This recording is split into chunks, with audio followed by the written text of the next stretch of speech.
Hospitals. The kind of place you never willingly check into. You end up there, not by choice, but usually in the back of an ambulance, lights flashing, sirens wailing. What happened to me in that hellhole?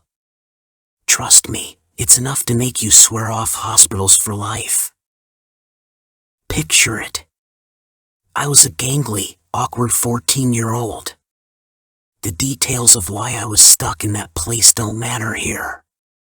Irrelevant. What you need to see is this hospital. A standard children's ward, plastered with art by local talent. Imagine crude fairy tale characters and random rabbits and squirrels smeared all over the walls. Now, down the long corridor, shaped like a letter L, the rooms on the left, nurse's station, restroom, bath, and procedure rooms on the right. It's on the ground floor, and the rooms are pretty spacious. Well, except for quarantine. Quarantine? Yeah, I got to experience both regular and quarantine rooms. Lucky me. And don't forget, this place butted up against a forest. You look out the window, 30 meters of dark, dense woods. Sure, there was a fence, but it might as well have been invisible. 2 weeks of my life were swallowed by that hospital, filled with meds and IV trips. Mind-numbingly dull. At first, I had roommates, sharing tales, getting lost in books.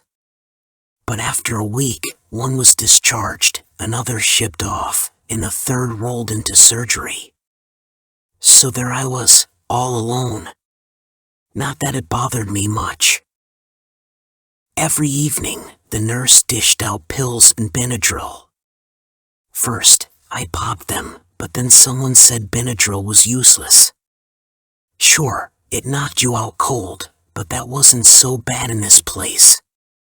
So, I ditched the pills, got my sleep routine back, and stopped walking around like a zombie. But then there was that night. The night it all changed. You remember the layout of the room, right? Square, with beds and nightstands lining the walls. One wall dominated by a massive window, practically reaching the ceiling. A window so close to the floor that it was a straight shot from the yard outside. Some genius had broken the padlock on the grill, turning it into a flimsy barrier. And forget about small vents, you had to open the smaller part of the window just to get some fresh air. I naively believed that doctors and staff had my back. What could possibly go wrong? That night, I wasn't in a hurry to return to my room. I sat at the nurse's station, crossword in hand, trying to enjoy the quiet. Cozy, right? Then the chaos began in one of the rooms, muffled noises, followed by panicked voices. I barely had time to process when a fellow patient rushed to the nurse's station, blurting out the scene. They said someone was knocking on the window. Who? Did you check? I asked. Some freak, dirty, pale, probably a bum, he said, rubbing his face against the window. We called security, but they found nothing outside. Still, that night, the hospital turned from refuge to a stage for something grotesque. Unseen actors lurking in the dark. And I was just getting started with this nightmare. The real shocker was that the grills were wide open. Lucky for us, it was a windy night, and we'd shut the window earlier just in case a storm brewed up. Good thing too. As we talked, we reached the room. The nurse peeked through the window, seeing nothing but darkness. She advised us to get some sleep. The security guards didn't find anything suspicious either. Shaken but convinced it was just a weirdo outside, I headed back to my room. Midnight was closing in, the wind howling, steering the clouds for a storm. Street lamp shadows danced on the walls to the rhythm of the gusts. Sleep was elusive. My mind was locked on the missing padlock from the neighboring room's grill. I tried to reassure myself, telling my racing thoughts it was just a city lunatic out there, that he wouldn't come back. Lying there, cursing myself for quitting the diamond hydronate, I could have been deep in oblivion. Around 1:30, I couldn't ignore it any longer. The shadow by the window moved oddly. I clenched my eyes shut, fighting the urge to look. But curiosity tangled with fear, urging me to peek again. There they were, the curtains, the spot from the outside lamp, and then, something wrong. Not a tree shadow, definitely not. I didn't want to believe it, but it was a human figure. Fear faded, replaced by anger. Why be scared of some moron? I needed to force myself to look, to stop being a coward. Slowly, I lifted my body, and the bed's old springs creaked unpleasantly. I dropped my feet to the floor, searching for my slippers. Where were they? Found them. Come on, be brave. I needed to approach. The shadow was close, its silhouette crystal clear. It was a person, and it had taken 2, maybe 5 minutes before I decided to stand. My brain was a hurricane of thoughts. What to do? What should I do? The shadow moved, inspecting the window. Whoever it was knew I was here, otherwise, they'd have left. Fear took over, and I ran from the room, needing to find someone on staff. The nurse's station was empty. Anger replaced timidity, but I still didn't want to go back to my room. I decided to sit and wait for the nurse. She'll come soon, and I'll tell her everything, I reassured myself.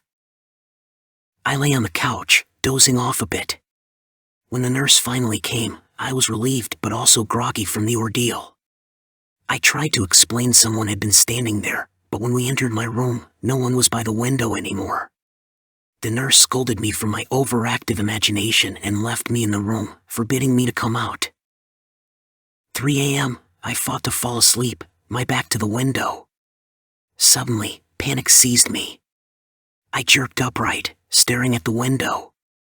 The room was oddly cool. I realized why. The smaller part of the window was slightly open, a draft creeping in. Panic made me scramble to close it. My feet touched the cold floor. Where were my slippers? Screw it. I couldn't find them. I dragged myself toward the window. Almost there, I yanked the curtain aside, and then it hit me, someone was watching. That eerie feeling of ice drilling into my back. My legs felt like cotton, my body wouldn't listen. Thoughts raced like a waterfall, berating me for the carelessness. The breath, I felt it, so close, like a hunted animal. I needed to turn around, waiting was futile. Nobody there, just green walls and shadows dancing to the wind's tune. What a fool I am, hallucinating steps. I scolded myself.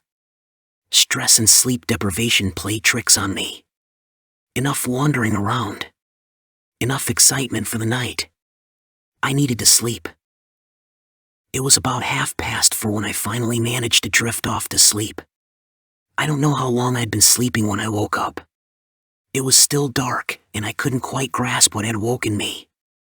I began to scan the room, my eyes slowly adjusting to the darkness, and at first, I saw nothing out of the ordinary. Then, I caught a movement on the floor, and my heart raced. In the far corner of the room, I saw something crawling, moving in a bizarre, commando-style manner toward me. Panic coursed through my veins as I watched this figure inching closer. I couldn't move. My tendons quivered, and my blood ran cold. I was on the verge of screaming, but only feeble wheezes escaped my throat. The pale figure had almost reached the center of the room. The light from a lantern outside the window cast an eerie glow on it, allowing me to see more details. It was a sinewy, pale man, not young, but not old either. His scrawny body was covered in bluish spots that might have been bruises or something more sinister. His mouth hung open, emitting only whistling sounds, as if he struggled to breathe. A sickening, sweetish scent of decaying flesh permeated the air, and a dark, viscous fluid trailed behind him. He was nearly at my bed now, his outstretched hands reaching for me. I was paralyzed, unable to move a muscle. Then, as if thunder had cracked in my mind, I snapped out of my stupor. I leaped off the bed, landing on the floor, and the creature began to rise to its feet. I had to get out of there, and I had to do it fast. Just a little more, and I would reach the door. I felt something cold and rough brush against my hand, leaving a wet trail. Nausea surged, and a veil of horror and fear blinded me. I ran. I didn't know where, but I ran. My legs carried me, still wobbly, but they propelled me away from that place. As I neared the entrance to the ward, I dared to steal a glance behind me. Nothing. There was no one there. Only the lingering touch of that monster on my hand. No, I couldn't go back to that room. I couldn't care less what they did to me. I needed to hide. I needed to wait for morning. The next morning, I found myself huddled in the corner of the cold bathroom floor, someone persistently knocking on the door. Still reeling from the horrors of the night, I tried to understand who was outside and what they wanted. It was a nurse, urging me to come out. With trepidation, I opened the door, only to be greeted by the disapproving faces of the medical staff and other patients. For some reason, the nurse rushed toward me, examining my body. She spotted a dry blood stain on my hand and her face contorted with concern and confusion. "Are you okay? What were you doing in the bathroom? And why is there blood all over your room?" she asked. "I'm fine, and the blood isn't mine," I stammered. "Then whose blood is it?" she demanded. "I don't know," I replied, feeling sick to my stomach. The rest of that day was a blur. I spent it in a delirious state, and they moved me to a room with quarantine patients for the remaining days of my treatment. I never spoke of that night to anyone, but I heard rumors about a missing corpse from the hospital morgue. They brought a man in for identification, and he was identified as a local maniac who had been on the run. But then, the corpse disappeared, and they hushed it up. I never wanted to find out the truth.